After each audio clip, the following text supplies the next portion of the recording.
नमस्कार, मैं गौरव गैरोला और उत्तराखंड की संस्कृति में मैं निरंतर लगभग 18 से 20 वर्षों से काम कर रहा हूँ और अभी तक भी सक्रिय हूँ। और उत्तराखंड जो कल्चर है एज एन एक्टर और इस इंडस्ट्री के लिए मैंने बहुत सेवा दी है और आगे भी देता रहूँगा।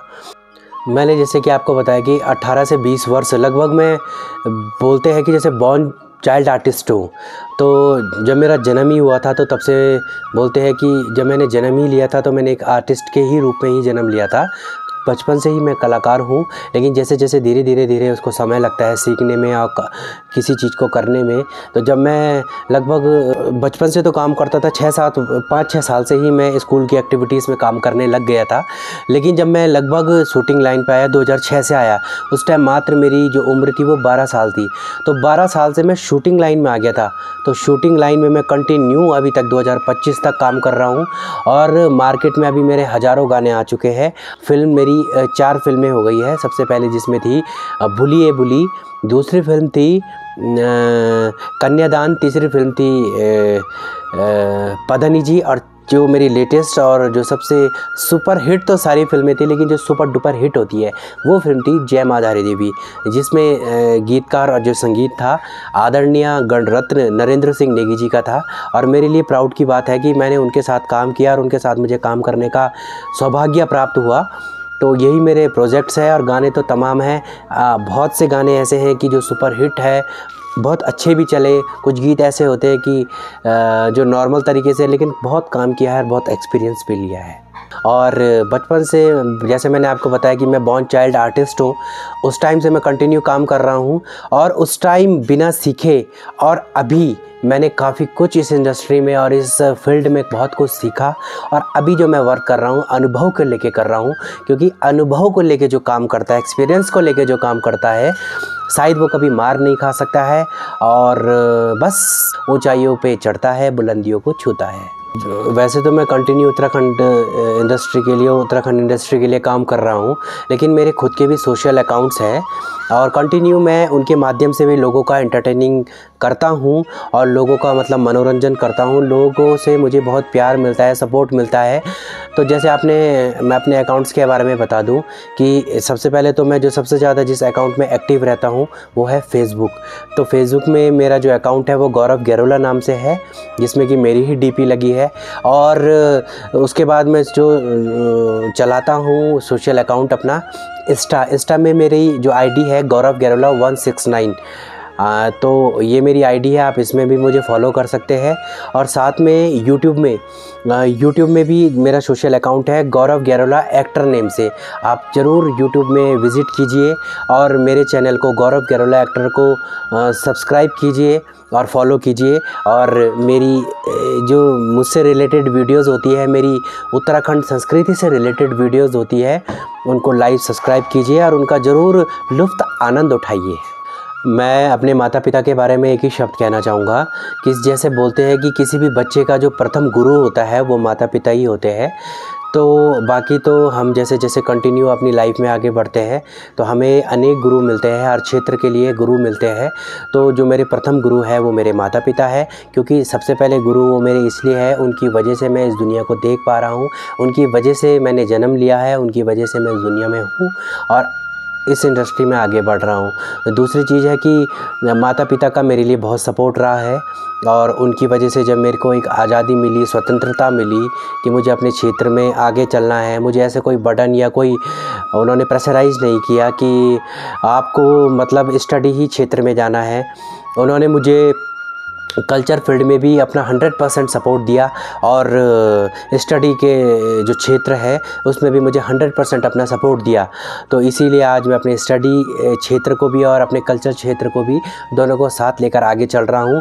और विशेषकर मैं अपने सभी गुरुओं का भी धन्यवाद करता हूँ कि जिनकी वजह से मुझे ये मुकाम हासिल हुआ है। आज मुझे मैं कहीं भी किसी भी क्षेत्र पे जाता हूँ, किसी भी स्थान में जाता हूँ, किसी भी मंच में जाता हूँ तो मुझे बहुत सम्मान मिलता है, मान सम्मान मिलता है, तो मान सम्मान मेरा ये मानना है कि मान सम्मान आपको ऐसे ही कहीं फालतू में नहीं मिलता है, उसके पीछे कोई रीज़न होता है या आपने उसके पीछे किए गए कार्यों के द्वारा आपको सम्मान मिलता है। तो मुझे लगता है जो मैंने काम किए, मेरे गुरुओं के द्वारा मुझे जो शिक्षा मिली, मैंने जो अच्छे काम किए अपनी उत्तराखंड इंडस्ट्री के लिए, जो मैंने समय दिया, तो मुझे भरपूर उसका एक बहुत मतलब बोलते हैं ना कि मैं सोचता हूँ कि मुझे इसका 50% भी मिल जाए तो मेरे लिए बहुत बड़ी बात होगी, लेकिन मुझे वो 100% के बावजूद भी वो मुझे 200% उसका सम्मान मिलता है। तो आप लोगों का, सभी दर्शकों का जो भी मुझे याद करते हैं, दिल से धन्यवाद। मेरे परिवार में जो सदस्य है अभी, सबसे पहले तो मेरे माता पिताजी तो अभी है, लेकिन अभी 1 साल पहले 30 मार्च 2024 को मेरी माताजी का देहांत हो गया।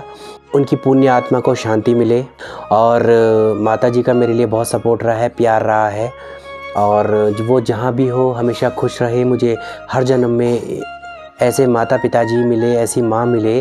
और दुनिया में सब कुछ मिल सकते हैं, लेकिन माँ पिताजी मिलना पॉसिबल नहीं है। जो माँ पिताजी का निस्वार्थ प्रेम होता है वो नहीं मिलता है।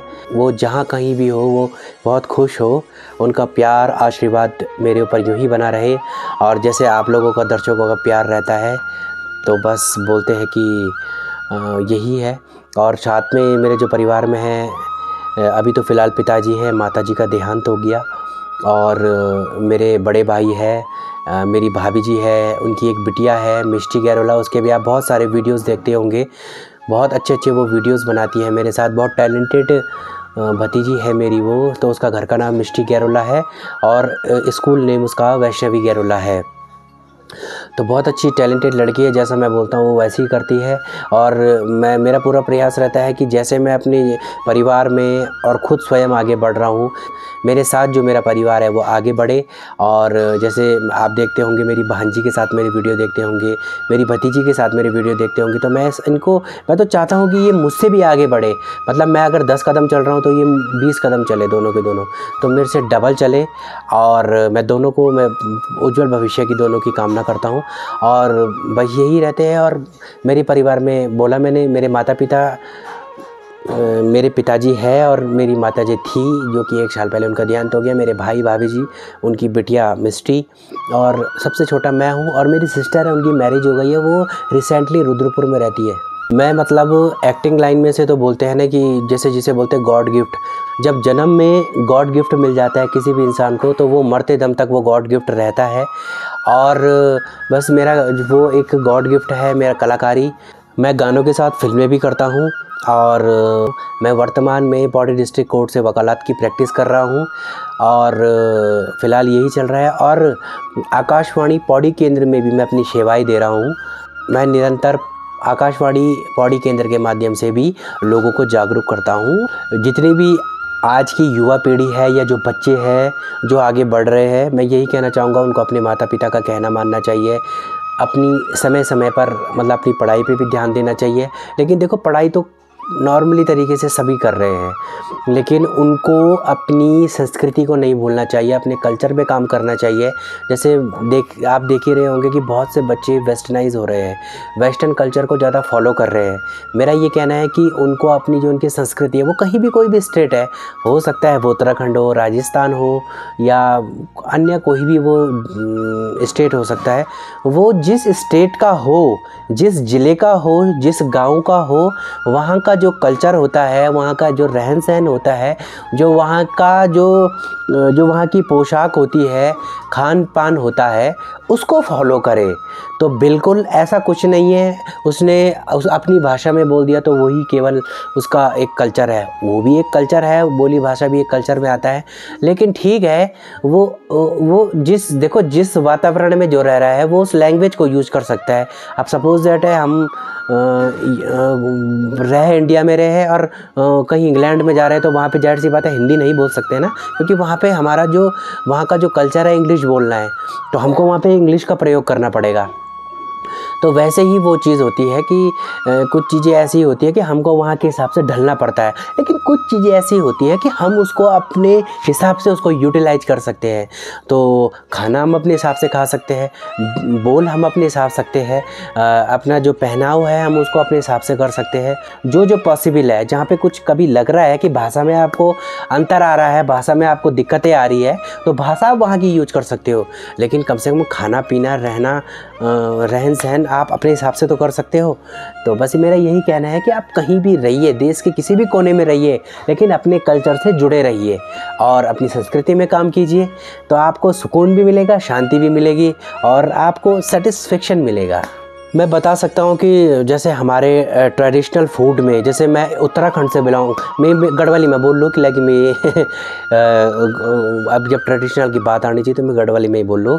मैं उत्तराखंड को रहने वालों वासी छो और मैं उत्तराखंड में रहूँ छो और एक ही मैं नौकरी करूँ छो और एक ही मैं पढ़ाई लिखाई करी और एक ही मैं कलाकारी में काम करी। तो मतलब ये से बाहर में जाने की तो अभी सोची ही नहीं छे, पर मेरी पूरी यही तमन्ना रही कि अभी तक मैं उत्तराखंड में रही हूँ और उत्तराखंड में ही मैं काम करूँ और उत्तराखंड को ही मैं भलू करूँ। तो मैं बताना चाहता हूँ कि उत्तराखंड में जन कोदू, झंगरू, बाड़ी, झोली, आलू थिचणु, मूलो थिचणु, मतलब अनेक प्रकार का हमारा यो व्यंजन होना छन। जन वेमा रोट, अरसा, मंडवा का लड्डू और चूना की रोटी और कंडली की सब्जी और कफली, बाड़ी, सुंदर सुंदर व्यंजन छन कि मतलब बस यूँ को हम नौ लेंदन की मुख में पानी आ जादू। तो ये का हिसाब से भी मतलब ये बहुत मतलब लोग क्या मतलब सबसे बड़ी दुख की बात ये कि जन हमारा गाँव में या हमारा उत्तराखंड में कोदो होंदू, तो जन कोदा की रोटी बन दी, चूना की रोटी बन दी, तो वही कोदा को जन मतलब जो बहर का लोग छन उत्तराखंड से जो बहर वेगी या कहीं भी मतलब दूसरे स्टेट वेगी या हमारा देश से बहर छन या उत्तराखंड से जो बहर का छन, वही कोदा का बिस्किट बनाने छन और लोग होता है मतलब मार्केट का माध्यम से बेचने छन। तो लोग वो कोदा को बिस्कुट खाना को तैयार छे, लेकिन वे कोदा की रोटी खाना को तैयार नहीं चाहिए। तो बहुत गलत बात चाहिए। मतलब आप जो कोदा हमते फ्री में मिनो च तब हम उपयोग नहीं करना चाहें और वही कोदो कोई मतलब कोई प्रोडक्ट बने के आ जानो चाहिए तो वे में हम 500 1000 मतलब पैसा लुटाने को तैयार छे। तो ये भी बहुत गलत बात है कि मतलब क्या में कमी रहना जाना चाहिए, लेकिन सोच में बात है कि लोग वे ते फॉलो करना चाहिए तो लोग वे कहीं पीछे भगना चाहिए। तो वो ना मतलब कि जो हमारो संस्कृति चाहिए, लोक संस्कृति चाहिए, खाणु चाहिए, पीणु चाहिए, जो हम तय ऑर्गेनिक मिनो चाहिए तो हम किले वे तय यूज़ नहीं करें। तो बस यही बोल चाहता छो कि आप जो भी चाहिए बस हमारा उत्तराखंड का व्यंजन छन और हमारी संस्कृति चाहिए वे तय नहीं बिसरें और ये मैं काम करें। देखिए, मैं अपने कल्चर फील्ड को और एजुकेशन फील्ड को दोनों को एक साथ लेके चलता हूँ। पहले मुझे बहुत टफ़ लगता था, अभी भी थोड़ा सा टफ़ लगता है, लेकिन मुझे अब थोड़ा आदत सी भी पड़ गई है। तो धीरे धीरे आप किसी भी क्षेत्र में मतलब सबसे पहले आपको डिसिप्लिन होना चाहिए और किसी भी काम को मन लगा के करना चाहिए। अगर आप किसी भी काम को मन लगा के करते हो ना, तो देख लो आप 2 फील्ड को नहीं 4 फील्ड को भी साथ लेके चल सकते हो। तो बस मैं मन लगा के पढ़ता हूँ तो मैं स्टडी फील्ड में काम कर लेता हूँ, मैं मन लगा के डांस कर लेता हूँ, एक्टिंग कर लेता हूँ, अपने कल्चर फील्ड में भी काम कर लेता हूँ। तो बस मेरा सबसे पहले डेडिकेशन नाम की भी कुछ चीज़ होती है और वो मुझे ऐसा लगता है कि कुछ चीज़ों में मेरी ऐसी डेडिकेशन होती है कि मैं आराम से दूसरे को लगता है कि कितने संघर्ष से इस काम को कर रहा है। संघर्ष वो होता है लेकिन मैं उसको संघर्ष ना मान के उस काम को कर लेता हूँ। तो बस मैं आसानी से कर लेता हूँ। कठिनाइयाँ आती है यार, आप किसी भी फील्ड में चले जाओ, आप बर्तन धो लो, आप बोलने का तब साहब बन जाओ, बर्तन धो लो, नौकर बन जाओ, साहब बन जाओ, तो आपको दुख हर जगह झेलने पड़ेंगे, स्ट्रगल आपको हर जगह झेलना पड़ेगा। तो आपको एक बार ये एक्सेप्ट करना है कि दुख हमारे जीवन का एक अहम हिस्सा है। तो आप बस इस चीज़ को जब मान लोगे तो आपको दुख नाम की चीज़ दिखेगी नहीं। बाकी तो देखो, मेरा ये मानना है कि 40% सुख होता है तो 60% दुख होता है। ऐसा नहीं है कि 50, मैं ऐसा भी नहीं बोलूँगा कि 50 दुख है तो 50। इंसान की लाइफ में दुख ज़्यादा होते हैं और सुख कम होते हैं, लेकिन उस दुख को हमको सुख में कैसे कन्वर्ट करना है ये हम पे स्वयं पे निर्भर करता है। तो बस यही है थोड़े बहुत दुख आते हैं, मेरे जीवन में बहुत दुख आते हैं, मुझे बहुत नेगेटिविटी झेलनी पड़ती है। पहले मैं कुछ नेगेटिविटी चीज़ों को ज़्यादा महत्व देता था, लेकिन आज की डेट में मैं नेगेटिविटी चीज़ों को कम भी बोल के नाम मात्र का महत्व देता हूँ। और पॉजिटिविटी को मैं बस, बहुत लोग बोलते हैं ना कि पॉजिटिविटी में ज़्यादा ध्यान देना नहीं चाहिए, कि पॉजिटिविटी मतलब किसी ने हमारी तारीफ़ कर दी तो हाँ ज़्यादा ध्यान नहीं है जो तारीफ़ कर रहा है। बिल्कुल कोई हमारी तारीफ़ कर रहा है, कोई हमें अच्छा फीडबैक दे रहा है, अच्छी अपनी प्रतिक्रिया दे रहा है, अच्छे कमेंट्स दे रहा है, तो हम लोगों को उस पॉजिटिविटी में ज़्यादा ध्यान देना चाहिए, अपने को बिज़ी रखना चाहिए।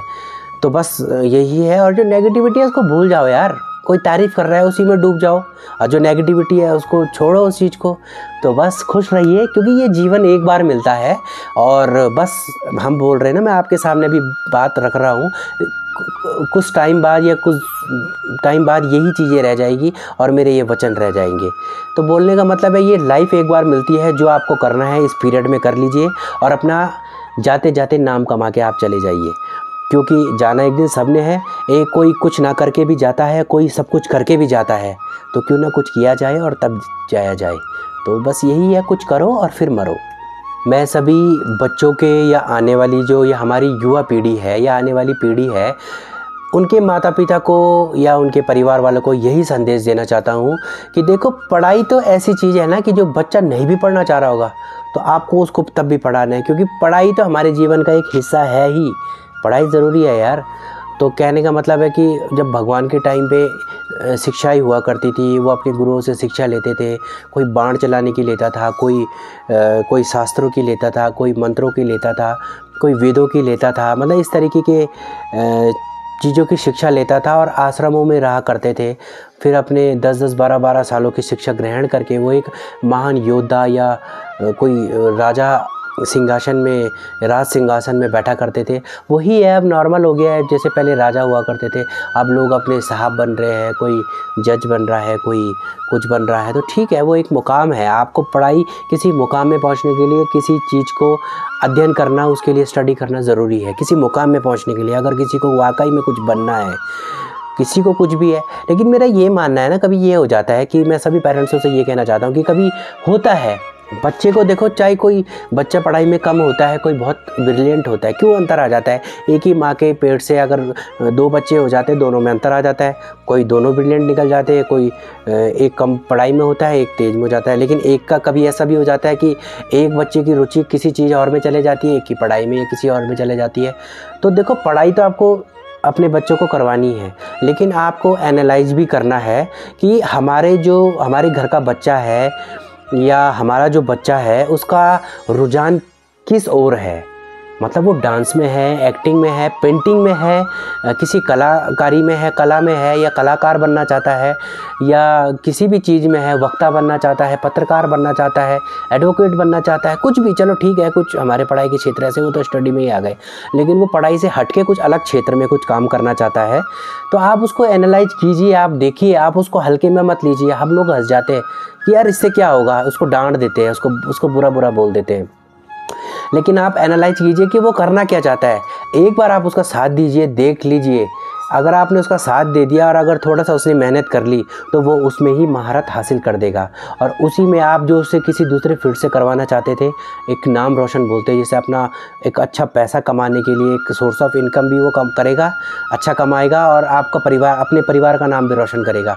तो उस फील्ड में उसको सपोर्ट कीजिए, चाहे वो डांस ही करता है, एक्टिंग करता है। मैं खुद एक कलाकार हूँ, और मैं खुद ये भी बोलना चाहूँगा, मेरे परिवार से मुझे बहुत सपोर्ट मिला है, पर फिर भी ऐसा सपोर्ट मिला है कि आप करना है तो मुझे पड़ेगा ना। लेकिन फिर भी एक बैक सपोर्ट अभी फिर भी मेरे परिवार से हो जाए, वो नहीं मिल पाता है। तो जो हमारे साथ रह गई है कमियाँ, वो हर बच्चों के साथ ना रहे। तो आप उनको बिल्कुल सपोर्ट कीजिए, और उसको मजाक में मत लीजिए यार, उनको डांटिए मारिए मत इस चीज़ में।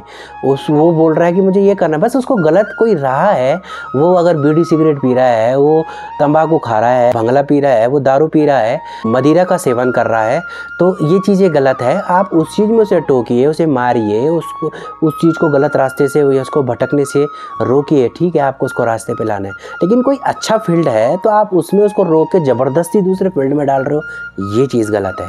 आप उसको सपोर्ट कीजिए और उसके फील्ड में, उसकी मंजिल में उसको पहुंचाने तक उसकी हेल्प कीजिए। और मेरी भांजी है सांची हटवाल, और उसका जो स्कूल नेम है वो है यशस्वी हटवाल। उसके बारे में मैं 2 शब्द यही कहना चाहूँगा। पहले तो उसको मुझे बोलने की ज़रूरत भी नहीं है, क्योंकि सोशल मीडिया अकाउंट के माध्यम से उसकी एक्टिविटी से पता लग जाता है कि वो कितनी टैलेंटेड है और कैसी वो पर्सन है, कैसी वो लड़की है, किस तरीके से उसके वो काम है। और बस मैं सांची हटवाल के बारे में यही कहना चाहूँगा कि वो बहुत अच्छी लड़की है और बहुत टैलेंटेड लड़की है, बहुत गुणवान लड़की है, अपने माता पिता का कहना मानती है, हर एक्टिविटी में अव्वल रहती है, चाहे वो सांस्कृतिक गतिविधियाँ हो, चाहे वो पढ़ाई लिखाई की कोई भी गतिविधियाँ होती है, स्टडी है चाहे कल्चर हो, दोनों में फर्स्ट रहती है और बहुत अच्छी लड़की है। और मुझे खुशी इस बात की होती है कि मैं जैसे आगे बढ़ रहा हूँ, मैं उसको पूरा आगे बढ़ाने का प्रयास करता हूँ, लेकिन मैं कभी सोचता हूँ कि मैं उसको जैसे अब जो भी उसको मैं करवाने की कोशिश करता हूँ, वो उसको भरपूर उसको दिल से निभाती है और उसको करती भी है। तो अगर मैं ना कहीं मैं अपना 50% दे पा रहा हूँ तो 50% वो देती है, तो तब दोनों का मिलके 100% वो चीज़ बनती है और वो काम हो पाती है। तो बहुत अच्छी लड़की है और मैं सांची हटवाल के उज्जवल भविष्य की कामना करता हूँ। बेटा, मैंने आपको बचपन से आगे बढ़ाया है, बचपन से आपकी यादें बनाई हैं, बचपन से आपका कॉन्फिडेंस बढ़ाया है, अभी तक बढ़ा रहा हूँ और आगे तक भी मैं आगे आपका कॉन्फिडेंस और इसी तरीके से आपको मंचों में ले जाता रहूँगा और आपके उज्जवल भविष्य की कामना करता हूँ। और आप खूब आगे बढ़ो, अपने मामा से भी आगे बढ़ो, तो मैं आपको ढेर सारा आशीर्वाद देता हूँ और अपने मामा का, अपने माता पिता का और अपने संपूर्ण परिवार का ऐसे ही नाम रोशन करते रहो। और मैं अपनी भतीजी मिष्टी गैरोला, जिसको घर में मिष्टी बोलते हैं और स्कूल में वैष्णवी गैरोला बोलते हैं, वैष्णवी गैरोला के लिए, मिष्टी के लिए 2 शब्द यही कहना चाहूँगा कि मिष्टी भी बहुत अच्छी लड़की है और हमेशा मेरा कहना मानती है, अपने माता पिता के हिसाब से चलती है, वो भी बहुत गुणवान लड़की है। हमारे यहाँ सारे बच्चे अच्छे हैं और मतलब जिसे बोलते हैं संस्कारित बच्चे हैं। तो सांची हटवाल हो चाहे वो मिष्टी गैरोला हो, दोनों संस्कारी बच्चे हैं। मैं मिष्टी के भी उज्जवल भविष्य की कामना करता हूँ और आप शुरू से सांची हटवाल के साथ मेरे सोशल मीडिया अकाउंट में हम दोनों की वीडियोस देखते थे। अब मैं अपनी भतीजी के साथ भी बनाता हूँ, जिसको भी मैं खूब आगे बढ़ा रहा हूँ। वो भी मुझे खुशी है कि मेरी भांजी के साथ साथ मेरी भतीजी भी इन एक्टिविटीज़ में तत्पर रहती है, आगे बढ़ रही है और उसको अभी मैंने पौड़ी की ऐतिहासिक रामला मंच से जोड़ा है। 2023 और 24 में उसने बाल्यावस्था सीता का किरदार भी निभाया और बहुत सुंदर वो लग रही थी। इस पूरे रामला कमेटी ने और दर्शकों ने मेरी भतीजी वैष्णवी गैरोला को भरपूर प्यार दिया और दिल से धन्यवाद मेरी भतीजी और भांजी को। आप ऐसे ही प्यार दीजिएगा, मुझे जैसे आगे बढ़ा रहे हो आप इन दोनों बच्चों को भी आगे बढ़ाइए और ताकि हमारे परिवार का नाम रोशन हो। बस मुझे कुछ नहीं चाहिए, आप लोगों का सपोर्ट चाहिए। देखिए, वैसे तो बहुत सारे मेरे फेवरेट गाने हैं, लेकिन फिर भी मैं आपको एक गाना सुना देता हूँ जो मेरा बचपन में सबसे पहला गाना था, जो सन 2006 में आया था और मेरी जो उम्र थी मात्र 12 साल थी और इसी गीत पे मैंने पहला अपना एक्ट किया था। यहीं से मेरी शूटिंग लाइन की जर्नी स्टार्ट हुई थी, जो कि सन 2006 में आया था और फिर उसके बाद मैंने पीछे मुड़कर नहीं देखा और कंटिन्यू मैं शूटिंग लाइन से जुड़ गया और तमाम मेरे गाने आते रहे। तो इस गीत से भी मुझे बहुत नेम फेम मिला। उस पहले के गीत से आज मुझे बहुत मान सम्मान मिलता है। तो वो गीत के मैं 2 लाइन, मैं प्रोफेशनली सिंगर नहीं हूँ पर आप लोगों को सुना देता हूँ। पौड़ी का बाजार कमला नमार लटका है, पौड़ी का बाजार कमला नमार लटका, नमार लटका तू नमार झटका, नमार लटका तू नमार झटका, पौड़ी का बाजार कमला नमार लटका है, पौड़ी का बाजार कमला नमार लटका।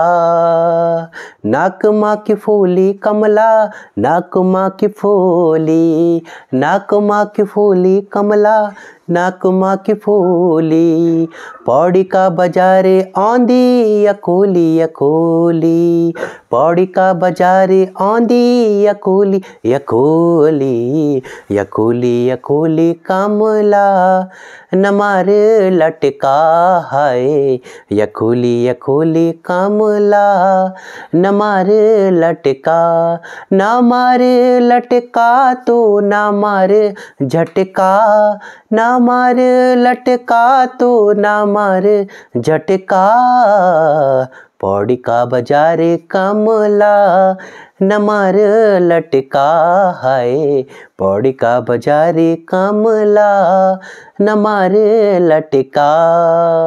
बहुत बहुत धन्यवाद। और मैं आपको जो मैंने अभी गीत सुनाया पौड़ी का बाजार कमला न मार लटका, तो इस गीत के बारे में बता दूं कि ये मेरा गीत सन 2006 में आया था और इसके जो गीतकार थे, जो यानी कि सिंगर थे, गायक थे, उस टाइम मास्टर रोहित चौहान जी, ये गीत उन्होंने गाया था। और मेरे लिए सौभाग्य की बात है, इस गीत में मैंने काम किया और मुझे बहुत नेम फेम मिला। तो उनकी मैंने तमाम इसके बाद भी काफ़ी एल्बमों में काम किया। जैसे सबसे पहले ये जो पौड़ी का बाजार कमला था, ये जो एल्बम थी ये थी मेरी माँ जी। इस मेरी माँ जी का ये एक गीत था, पौड़ी का बाजार कमला ना मार लटका। इसके बाद मेरी जो दूसरी एल्बम आई थी मेरी भनोली, तो मेरी भनोली में मेरा जो गीत था, जन रंगत मेरा उत्तराखंड मचा इन्हें रंगत ककी और नीचा, इस गीत में मैंने लीड रोल किया था। उसके बाद फिर एक एल्बम आई थी ममता, तो ममता में भी मैंने भस्मासुर नृत्य में शिवजी का रोल प्ले किया था। ममता एल्बम में भी एक गीत था फुंडजा बोडा, तो इस गीत में भी मैंने काम किया। तो इन तीनों एल्बमों में मुझे भरपूर प्यार मिला। फिर मैं कंटिन्यू और काम करता गया। तो उसके बाद फिर एक एल्बम आई थी उत्तराखंड के जागर सम्राट आदरणीय पद्मश्री प्रीतम भरतवाड़ जी का एक एल्बम आया था सिलोरा, तो जिसमें जो टाइटल सॉन्ग था सिलोरा सॉन्ग मैंने किया और एक गीत और था इसमें बांधो माँ की बांध। सिलोरा गीत में मुझे काम करने का सौभाग्य प्राप्त हुआ। तो जैसे बचपन में मेरा एक नेम फेम चेहरा चमका, वो हुआ पौड़ी का बाजार कमला से न मार लटका। पौड़ी का बाजार कमला न मार लटका में मुझे नेम फेम मिला। उसके बाद जब मैं बड़ा हुआ तो सिलोरा एल्बम से, सिलोरा गीत से मुझे बड़े होके फिर जैसे बोलते हैं ना, छोटे से जब बड़ा होता है बच्चा, उसके बाद मुझे जो दोबारा से नेम फेम मिला वो सिलोरा एल्बम से मिला। उसके बाद फिर मेरा एक गीत आया उसी के कुछ टाइम बाद, उत्तराखंड के गढ़ रत्न आदरणीय नरेंद्र सिंह नेगी जी का एक गीत आया था होरी है गे, जो होली का गीत था और उस पर भी मैंने मेन लीड में काम किया था। तो फिर वो गीत आया तो मतलब बोलते हैं ना, सोने पे सुहागा हो गया। एकदम से बड़े होने पर मुझको और नेम फेम मिल गया और उसके बाद मैंने कंटिन्यू काम किया और मुझे तमाम अच्छे एल्बम में काम मिला। और उसके बाद मैंने पीछे मुड़कर नहीं देखा और मैंने उत्तराखंड के तमाम लोक गायक हो गए, जितने भी रंगकर्मी है, संस्कृति प्रेमी है, सबके साथ काम किया। मंचों में हो, सीडीज़ में हो, अब तो यूट्यूब का ज़माना है, यूट्यूब के ज़माने में भी मैं सभी जो नवयुवक, जो नव गायक है, जो नए नए गायक है, लोक गायिकाएँ हैं, लोक गायक है, तो सबके साथ मैं काम कर रहा हूँ। और मैं हमेशा, मैं बता दूँ अपनी चीज़, मैं डाउन टू अर्थ रहता हूँ। तो कोई बड़ा छोटा, मैं देखो बड़े बड़े लोग गायक मैं इसलिए कह रहा हूँ कि जिन्होंने वाकई में कुछ बड़ा काम किया है तो उनको बोलना पड़ेगा, जो बड़ा है सीनियर है बोलना पड़ेगा।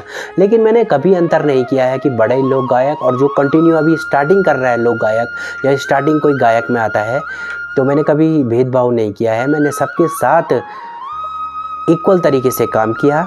और बस मैं यही कहता हूँ कि जो भी अच्छे कंटेंट ला रहे हैं, जो भी अच्छे गीत ला रहे हैं उत्तराखंड में, तो उनको सपोर्ट कीजिए। मेरा सपोर्ट रहता है, मैं उनके गीतों में काम करता हूँ और अपनी तरफ से पूरी जान डालने की कोशिश करता हूँ। और बस कि हमारी संस्कृति बची रहे और उनका गाना भी अच्छा बने और उत्तराखंड लोगों के जो दर्शक है और उत्तराखंड से जो बाहर के जो दर्शक है, जो हमारे एल्बमों को देखते हैं, उनको कुछ हम अच्छा परोस सके। तो बस यही है। और बस सबके साथ मैं कंटिन्यू काम करता हूँ। बाकी जो थोड़ा आजकल गलत कंटेंट ला रहे हैं, नॉर्मल कंटेंट ला रहे हैं, तो उनको मैं क्या बोल सकता हूँ, मेरा उनके लिए उतना सपोर्ट नहीं रहता है। क्योंकि थोड़ा जो फुहारता ला रहे हैं या जो उत्तराखंड की संस्कृति से बाहर थोड़ा उसमें वेस्टर्नाइज जोड़ रहे हैं, तो उसको मैं भी फॉलो नहीं करता हूँ। बाकी जो संस्कृति से रिलेटेड है उनके लिए मेरा सबके लिए सपोर्ट है। और बाकी बस यही है। और पौड़ी की ऐतिहासिक रामलीला में भी मैंने 5 वर्ष प्रभु श्री राम जी का अभिनय किया है और वहाँ भी मैं लगभग 2005 या 6 में जुड़ गया था। और बंदर के रोल से और प्रभु श्री राम जी के अभिनय तक जो सफ़र रहा है बहुत अच्छा रहा, बहुत अच्छा एक्सपीरियंस रहा। और पौड़ी में मेरा एक प्रभु श्री राम जी के किरदार के लिए बहुत अच्छी छवि है, बहुत अच्छा नाम है, जिसके लिए मैं बहुत बहुत धन्यवाद करता हूँ प्रभु श्री राम जी का और पौड़ी वासियों का और उत्तराखंड वासियों का और पूरे देश का, कि जो मुझे सोशल मीडिया के माध्यम से हो, पौड़ी रामलीला के माध्यम से हो, मेरी शूटिंग की लाइन के माध्यम से हो, मंचों के माध्यम से हो, या मेरे परिवार के माध्यम से हो, या मेरा कोई भी आस पड़ोस के माध्यम से हो, मेरे इन्वायरमेंट के माध्यम से हो, तो सब मुझे प्यार और सम्मान देते हैं और सपोर्ट करते हैं। Thank you so much. जय हिंद, जय भारत, जय उत्तराखंड, जय देवभूमि।